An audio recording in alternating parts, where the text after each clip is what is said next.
हमारा उत्तर प्रदेश में और मैं हूं आपके साथ काव्य सेन। बुलेटिन की शुरुआत करते हैं, लेकिन उससे पहले नजर डालते हैं हेडलाइंस पर।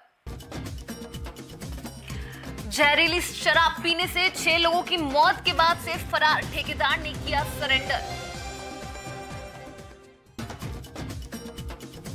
जिलाधिकारी कानपुर नगर द्वारा बिल्हौर चौबेपुर के दूरस्थान केंद्र का औचक निरीक्षण किया गया। जिले की गौशालाओं में गाय माता की हुई पूजा, डीएम एसडीएम ने की पूजा। लखनऊ के बंतरा में जहरीली शराब पीने से 6 लोगों की मौत के बाद में हंगामा मचा हुआ है। सरकार एक्शन में है, अधिकारियों को निलंबित तक कर दिया गया है। अब कई दिनों से फरार चल रहे ठेकेदार ने सरेंडर कर दिया है। देशी शराब के ठेके के संचालक सुभाष कुमार ने पुलिस से बचते हुए कोर्ट के सामने सरेंडर किया है।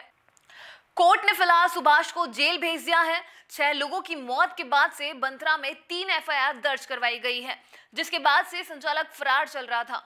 जानकारी के लिए बता दें कि बंतरा में कुछ दिन पहले जहरीली शराब पीने से 6 लोगों की मौत हुई थी। इसके बाद योगी सरकार ने आबकारी विभाग के कई अफसरों को निलंबित कर दिया था। इतना ही नहीं, लखनऊ के कमिश्नर सुजीत पांडे को भी पद से हटाकर सीतापुर ट्रेनिंग कॉलेज भेज दिया था। हालांकि 6 लोगों की मौत का मामला सामने आने के बाद तत्कालीन पुलिस आयुक्त सुजीत पांडे ने लापरवाही बरतने के लिए इंस्पेक्टर रमेश सिंह रावत समेत 3 पुलिसकर्मियों को निलंबित किया था। जब मामले की जांच की गई तो प्रशासन ने पाया कि 9 से 13 नवंबर के बीच स्टॉक का सत्यापन नहीं किया गया था। यही नहीं, इसी दौरान स्टॉक में अनियमितता भी मिली थी। और अब खबर कानपुर नगर से, जहां मुख्य विकास अधिकारी कानपुर नगर डॉक्टर महेंद्र कुमार के द्वारा आज विकास खंड भीतरगांव की ग्राम पंचायत एवं विकास खंड कार्यालय का निरीक्षण किया गया। निरीक्षण के दौरान विकास खंड कार्यालय में पटल साहित्य अंकित नहीं था, पटल सहायकों का विवरण अंकित नहीं था। इस पर निर्देश दिए गए कि पटल सहायकों के द्वारा सभी कर्मचारियों अधिकारियों की नाम पत्रिकाएं और उनको आवंटित कार्यों का विवरण अलमारी पर अंकित कराया जाए। एडीओ आईएसबी के द्वारा एडीओ आईएसबी सीआईबी बोर्ड नहीं लगवाए गए। सभी आवश्यक स्थानों पर स्वयं सहायता समूह के माध्यम से बोर्ड लगवाए जाए। एपीओ के द्वारा बताया गया है कि 1352 श्रमिक 58 स्थानों पर कार्य कर रहे हैं। निर्देश दिए गए जिन ग्राम पंचायतों में मस्टर रोल खत्म हो गया है उन्हें तत्काल निर्गत किए, उनके लिए तत्काल मस्टर रोल निर्गत किए जाएं तथा यह ध्यान रखा जाए कि किसी भी ग्राम पंचायत का मस्टर रोल खत्म होने के 3 दिन पूर्व ही वहां के लिए मस्टर रोल निर्गत कर दिया जाए। डिले पेमेंट के संबंध में स्पष्ट निर्देश दिए गए कि किसी भी दशा में भुगतान शेष ना हो। एपीओ से जल संरक्षण के कार्यों के संबंध में जानकारी की गई तो वह बताने में असमर्थ रहे। अपूर्ण कार्यों को शीघ्र पूर्ण करने के निर्देश दिए गए। आंगनबाड़ी के कार्य के संबंध में वहां के अवर अभियंता के द्वारा बताया गया कि अभी आंगनबाड़ी केंद्र की छत नहीं पड़ी है। इस पर अधोहस्ताक्षरी के द्वारा अवर अभियंता का 1 दिन का वेतन रोकते हुए खंड विकास अधिकारी को 15 दिन में कार्य पूर्ण कराने के निर्देश दिए गए हैं। विकासखंड प्रांगण में बाल विकास परियोजना अधिकारी के कार्यालय पर ताला लटका मिला। जानकारी करने पर यह बताया गया है कि सीडीपीओ का चार्ज मुख्य सेविका के पास है, किंतु कार्यालय में कोई भी उपस्थित नहीं था। जिला कार्यक्रम अधिकारी को निर्देशित किया जाता है कि प्रभारी बाल विकास अधिकारी, प्रभारी बाल विकास परियोजना अधिकारी भीतरगांव का वेतन न दिया जाए।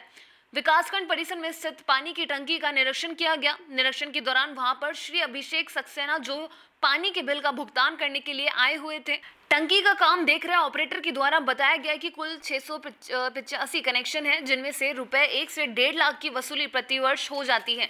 निर्देश दिए गए कि अधिक से अधिक लोगों से वसूली की जाए।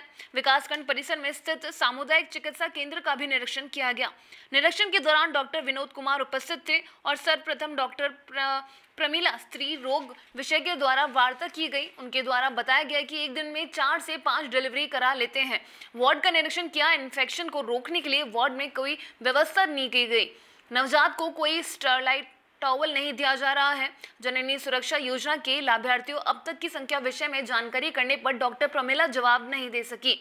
निर्देश दिए गए कि हॉस्पिटल की संपूर्ण जानकारी रखी जाए, अपने अधीनस्थ स्टाफ को न बुलाया जाए। डॉक्टर प्रमिला को यह भी निर्देश दिए गए कि सभी प्रस्तावों को मातृत्व वंदना योजना का लाभ भी प्रदान किया जाए। मौके पर उपस्थित अब्दुल सत्तार रोगी से बात की गई, जिन्हें बुखार की शिकायत थी।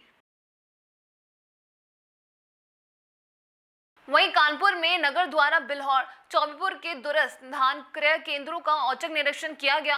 निरीक्षण के दौरान जिलाधिकारी सबसे पहले चौबेपुर के बजरपुर राजकीय धान क्रय केंद्र पहुंचे, जहां पर किसानों द्वारा अपना धान बेचा जा रहा था। उन्होंने अपना धान बेच रहे किसानों की आईडी देखी तो सभी के पास उपलब्ध थी। उन्होंने उपस्थित किसानों से पूछा कि उन्हें धान बेचने में कोई समस्या तो नहीं है। इस पर दो किसानों द्वारा बताया गया है कि विगत 15 दिनों से कई बार चक्कर लगा चुके हैं, किंतु उनका धान खरीदा नहीं जा रहा है। इस पर जिलाधिकारी ने कड़ी नाराजगी व्यक्त करते हुए क्रय केंद्र प्रभारी के विरुद्ध नियमानुसार आवश्यक कार्यवाही करने के निर्देश उप जिलाधिकारी बिल्हौर को दिए। उन्होंने कई निर्देश देते हुए कहा कि किसी भी किसान को वापस न भेजा जाए, सभी किसानों का धान खरीदा जाए।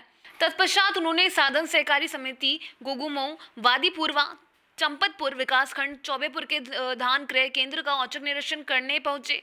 यहां क्रय केंद्र का कोई बोर्ड नहीं लगा था और न ही कोई किसान यहां उपस्थित था।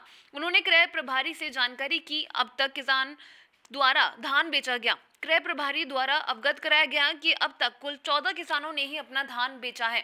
उन्होंने पूछा कि आज कोई किसान नहीं आया। इस पर क्रय प्रभारी द्वारा अवगत कराया गया कि सीधे राइस मिल ने तौल कराने के लिए भेज दिया गया, जहां उसकी तौल कराई जा रही है। इस पर जिलाधिकारी ने क्रय प्रभारी के खिलाफ एफआईआर दर्ज कराने के निर्देश उप जिलाधिकारी बिल्हौर को दिए हैं।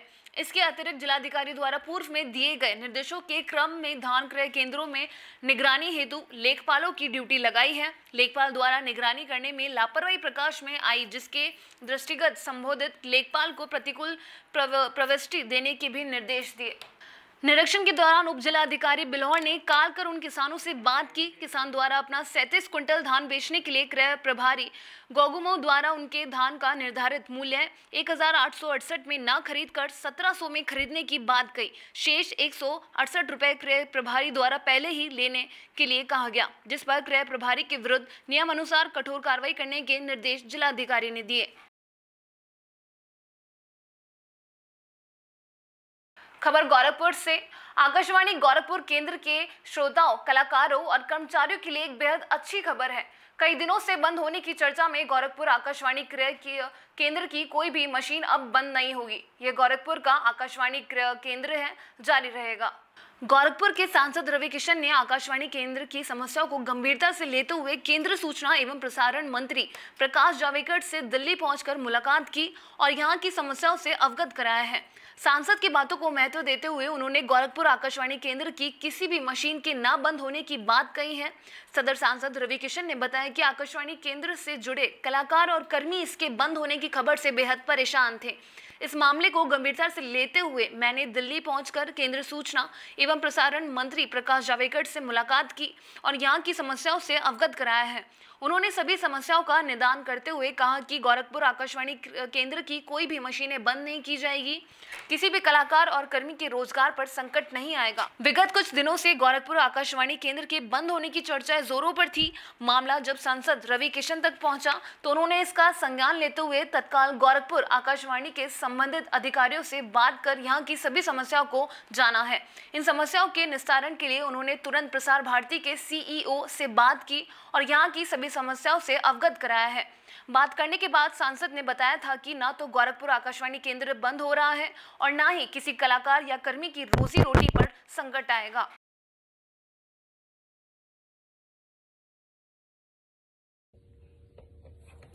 नमस्कार, प्रणाम। हम सांसद रवि किशन गोरखपुर। वीडियो बनाने का कारण है कि अभी हम 5 मिनट पहले हमारे information minister, broadcasting minister Javadekar साहब के साथ थे और आकाशवाणी के सिलसिले में जो चिंता थी उसके लिए हम खास गोरखपुर से दिल्ली आए। तो मैं समस्त अपने कलाकार परिवार को ये कहना चाहता हूं जो गोरखपुर से, उन्होंने मुझे आश्वासन दिया कि 10 मेगावाट वाला वो ट्रांसमिशन नहीं बंद होगा। तो वो ट्रांसमीटर नहीं बंद हो रहा है और उन्होंने ये आपके पास वो तस्वीर भी पहुंचेगी जो हम उनसे मुलाकात कर रहे थे। तो आप लोग निश्चिंत हो जाएं। मैंने आप लोगों के रोजगार की बात की, कैजुअल्स वालों की भी रोजगार की बात की और उन्होंने कहा कि ऐसा कोई किसी की नौकरी या रोजगार पे इफेक्ट नहीं होगा और वो ट्रांसमिशन चलता रहेगा।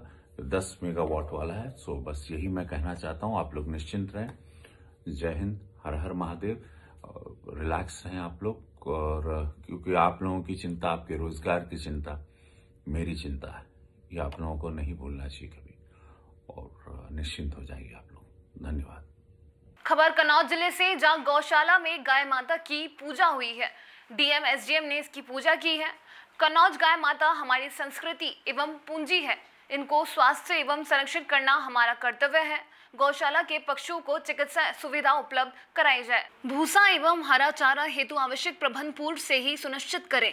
उक्त निर्देश आज जिलाधिकारी श्री राकेश कुमार मिश्र ने वृहद गौ संरक्षण केंद्र पुरसा जसपुरापुर सरैया पर गोपाष्टमी के अवसर पर हवन पूजा कर सभी गोवंशों को गुड़ एवं फल आदि खिलाते हुए उपस्थित अधिकारियों को दिए।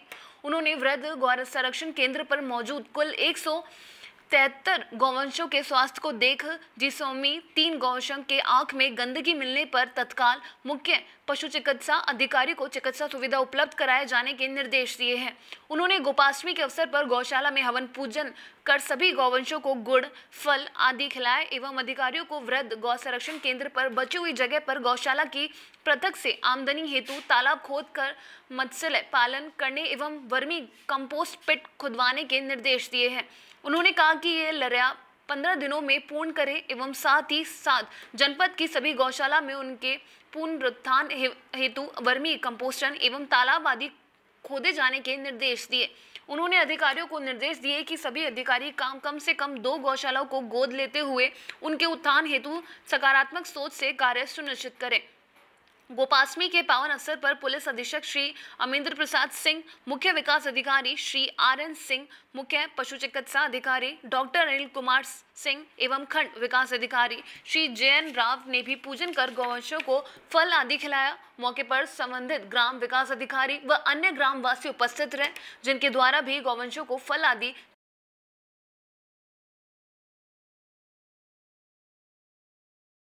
गौशाला पुरसा में कार्यक्रम किया गया। किस तरह का कार्यक्रम था? आज गोपाष्टमी का दिन है और ये जो गौ माता हैं ये हमारी पूंजी हैं, हमारी संस्कृति से जुड़ी हैं और हमारी ग्रामीण अर्थव्यवस्था के आधार रही हैं।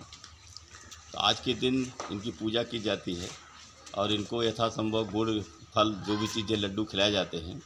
तो उसी कार्यक्रम के तहत आज हम लोग यहाँ आए हैं और गो पूजा और इनको गुड़ खिलाने का कार्यक्रम पूरा किया गया। सर, यहाँ पे गौशाला में और सारी सर्विसेज प्रोवाइड करने के लिए क्या निर्देश दिए गए हैं?